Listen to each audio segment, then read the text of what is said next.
สบายดีพี่น้องสบายดีพี่น้องเบิร์ดสู่ผู้สู่คนเด้อพี่น้องมื้อนี้ก็เป็นมื้อที่สองพี่น้องเอ้ย EP ที่สองที่บ่าวอลิมาอยู่ที่เวียงจันทน์พี่น้องเอ้ยการยังอยู่ห้องเช่าห้องเก่าห้องเดิมอยู่พี่น้องเอ้ยหลังจากที่พาปาติ๋มไปห้องหมอแล้วเทื่อนึงพี่น้องไปถามท่านหมอเพิ่นแล้วพี่น้องเอ้ยก็ท่านหมอเพิ่นว่าพังเบิ่งมื้ออื่นจังสิลงทะเบียนพี่น้องลงทะเบียนได้มืออื่นตอนประมาณนั้นเพราะว่าหมอเพิ่นกำลังบินมาจากประเทศเนเธอร์แลนด์เบาลีกับพยายามอยู่ได้พี่น้องพยายามอยู่แต่ว่าเฮามาอยู่นี่กับค่าใช้จ่ายมันก็ที่ตกพี่น้องบานพอเว้าเลยแหละค่าใช้จ่ายนะทั้งน้ำมันทั้งค่ากินค่ายาคันฟังมึงมืออื่นเฮาสิฮู้เลยว่าสิได้พาตอนใดพี่น้องมืออื่นนะเดี๋ยวที่ไปถามความรู้สึกป้าติ๋มกับลูกกันเลยว่าดีใจบ่เป็นอะไรม่วนบ่มานี่ก็คงสิบ่ม่วนดอกพี่น้องเอ้ยก็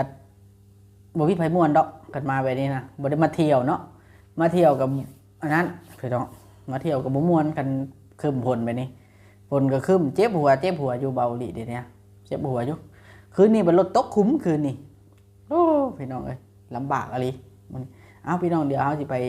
ถามความรู้สึกของป้าติ๋มกันเลยเด้อพี่น้องนี่เจ้าน้ำนี่ ส พี่น้อบ าง ยดีพี่น้อง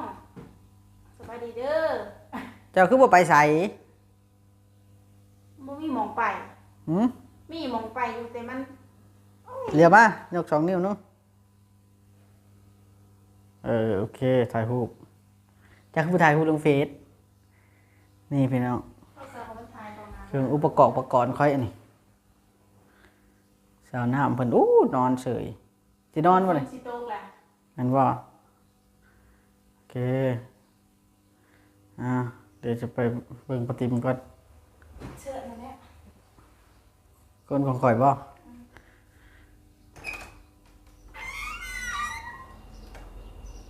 ตึ๊บ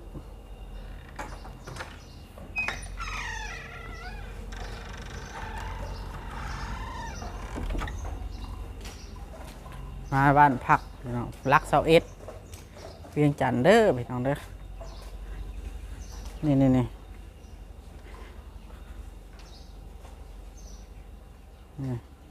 อยู่ห้องนี่แหละ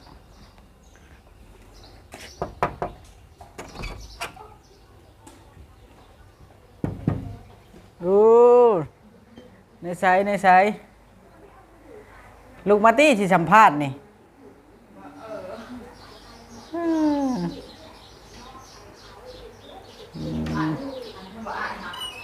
ลูกมาโ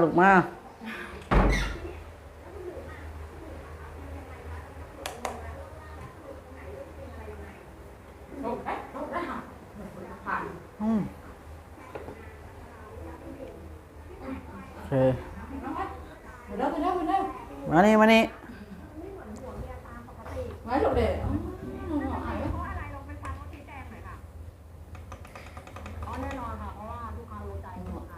บ่ได้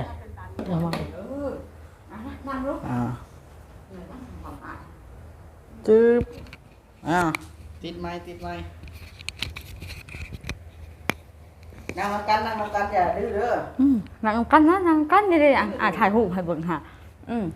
นมนะลูกสบายดีนมนะลูกสบายดีฉันนมนะบอกนะลูกสบายดีฉันลูกเอ้ยอายจะอายกับอาย นอนบ่นี่ นอนละกองเพิ่นนอนเอามือลงเป็นจะได้มาเวียงจันทน์ม่วนบ่ม้วนจ้ะอยากเมื่อแล้วบ่นี่ฮะ หวานเพิ่นนะลูก เพิ่นอยากเมื่อแล้วบ่ บ่น่ะเป็นนมโลดวันนี้เป็นจะได้ล่ะเจ้าพังอายถามหาว่ามันอ่านนะลูกดีใจตอบมาได้ดีใจค่ะลูกว่าแม่ลูกมันเพิ่นแม่หาโอ้ยเรียกว่าอายแล้วตอนนี้หาสิอายที่ช่างพามาบ้านนี้เดี๋ยวสิอายอยู่ว่าเพิ่นได้บอกโทรศัพท์ให้ผู้ใหญ่เพิ่นพังอยู่ได้หาก็อะไร อ้าวดีใจฉันนี่ปากนะถามบ่ได้ก็ตอบแล้วบ่แม่น บ่าวถามกระเจาะบ่าวฮะลูกหาเพิ่มพังอยู่ได้ฮะลูกเอ้ย ได้กินข้าวกับยังมื้อนี้ ที่เขากับป้าใช่ เป็นจะได้บอกกันพี่น้องแล้วบ่มานี่ก่อนมานี่ โดยบอกเลยลูก จะบอกแล้วบ่ลุงป้าเอามา โดยบอกแล้ว โอเค ก็คือมื้อนี้ก็ไปอันนั่นโรงหมอเทื่อนึงแล้วเนาะ โดย แม่นก็ค่อยขึ้นไปถามมึงแล้วก็เป็นมื้ออื่นเพิ่นจังสิให้เฮ็ดให้คำตอบได้ โดย ว่าสิได้พาหรือบ่ได้พาก็รอถ้าเพิ่นกวดก่อน ก็2คืนมื้อแรงนี่ล่ะเนาะ โดย มาก็ได้ผู้น้อยๆนี่กินข้าวแล้วบ่ กินแล้วฉลุบอกบ่าวแม่ กินกับหยังน่ะ นี่เขากับป้ากินแล้วใช่ อย่าเฮ็ดวันนั้นอย่าเฮ็ดกันนั้นมันจกกระปุก ดื้อ เลย ดื้อได้ฮะ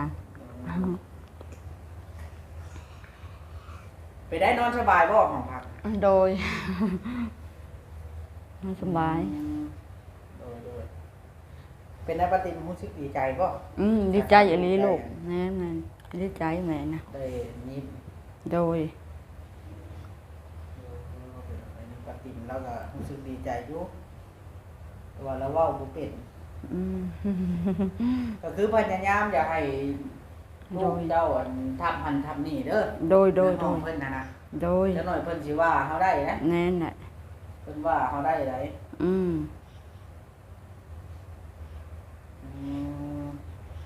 คันอยู่หลายมื้อนี้อยู่ได้บ่นี่ว่าคือได้ยินว่าบ่คำน้อยมันจะเมื่อแล้วบ่ อย่าบ่ได้ต้องหลายมือ บ่ได้สิเฮ็ดจังได๋จะได้สิได้ยิบหรือบ่ยิบบ่ นิดแล้ว นั่นอยู่หลายมื้อบ่ได้ยิบเด้ ตกนะลูกเธอก็จะลงน้ำบ่ บ่ได้ยิบแล้วมื้อละล่าอะไรมาละล่าอะไร แน่นแหละยิบแล้วมาหอดแล้วก็ยิบเลยลูกเอ้ย อย่างยิบไปรีอยู่เลยล่ะ ว่านั่นลูกฉันนึงหนาโทรศัพท์อยากงามอยากงามคู่เพิ่นบ่าวเอ้ยฉัน เอาได้บ่แม่นได้อย่าสิให้จากเมื่อมาปัวมารักษาเพิ่นสิให้จากเมื่อได้ฟังเบิ่งมื้ออื่นมื้อนี้เพิ่นยังให้คำตอบบ่ทันได้โดยนั่นเพราะว่ายังบ่ได้กวดมื้ออื่นเพิ่นสิเริ่มกวด โดย ลงทะเบียนเริ่มกวดนี่ผู้น้อยๆนี่ก็ได้ผู้น้อยๆนี่เราให้บ่หันให้ในรถให้ยังในรถบ่หันน่ะเล่าน้ำบ่าวดูฮะ ว่านั่นลูก ไปสิให้ คันว่าคันอันนั้น3 มื้อมันยังกูละ7 มื้อกูละจังสิได้เช้าคันจะว่ายิบก็สิไปเมื่อได้ลูก คันเอาผ้าคันเอายิบแล้วเอาเมื่อได้เลย โอ้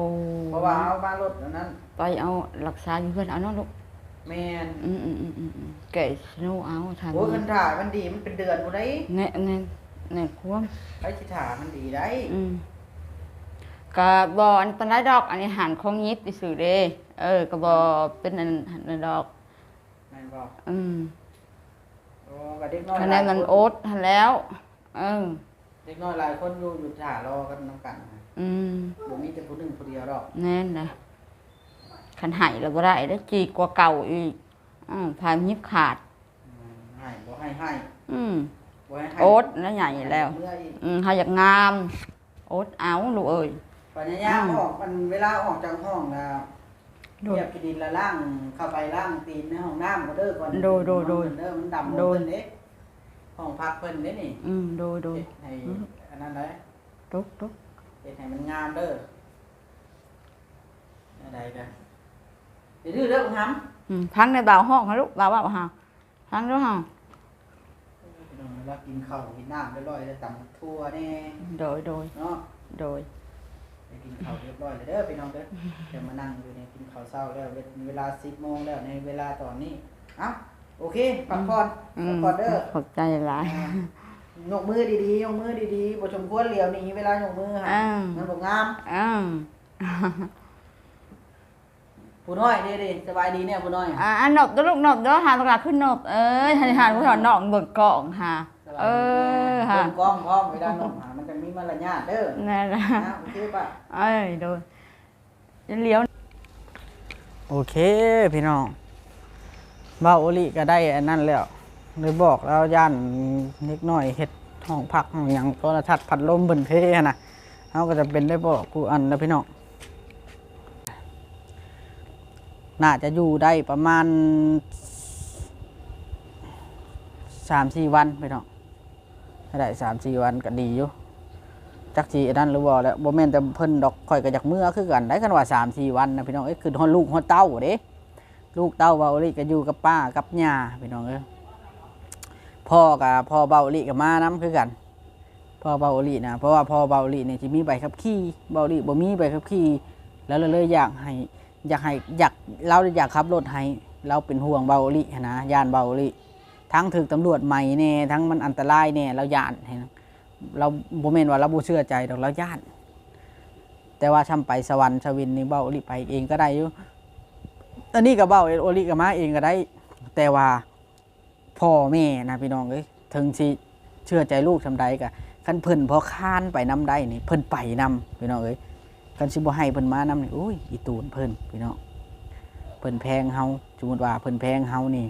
ก็คือเฮาแพงลูกเฮาก็คือสิคือกันนะมันก็เติบนึงแล้วพี่น้องก็อีตูนเพิ่นคือกันผู้แม่แล้วก็เคยเว้าอยู่ได้ว่าที่บ่ให้พ่อมานำแล้วเพราะว่าพ่อแล้วเวียกหลายได้อยู่บ้านแล้วก็ว่าสิขี่รถเมล์ตามหลังเราคันบ่ให้ไปเจาะเบิ่งเราแต่พี่น้องความหักแพงลูกเต้าได้นั่นนะก็สมควรแหละพี่น้องการหักแพงลูกเต้าแต่ละคนเนาะมื้อนี้ก็จักที่ออกไปทางใดแล้วนี่นะว่าที่พาชาวน้ำไปเที่ยวลิ้นอยู่อันนั้นอยู่ข้างนอกพี่น้องเที่ยวลิ้นอยู่ข้างนอกว่าที่งดงามซำใดก็ยังบ่ฮู้เที่ยวดินเบิ่ง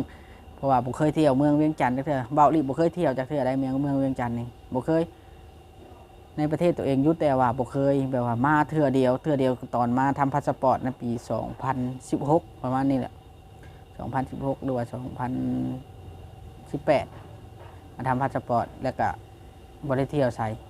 มีแต่ว่านั่งรถเมล์มานั่งรถเมล์กลับเท่านั้นพี่น้องบ่ได้ธรรมดาอะไรการมาเมืองหลวงนี่ก็รถก็หลายอีหลีโอเคพี่น้องเดี๋ยวเบ้าเลยสิทำให้ถึงที่สุดนั่นแหละว่าเคสนี้จะเป็นอย่างไรก็สิบ่ค่อยบอกค่อยสอนแล้วกับปฏิมก็ได้แล้วก็บ่ได้ฮู้ความปานใดแล้วก็บ่จักปานใดนะพี่น้องต้องขออนุญาตเด้อพี่น้องถ้าท่านใดบ่พอใจที่เบ้าลิบอกที่เบ้าลิสอนของปฏิมกับลูกนี่เบ้าลิสิบอกสอนได้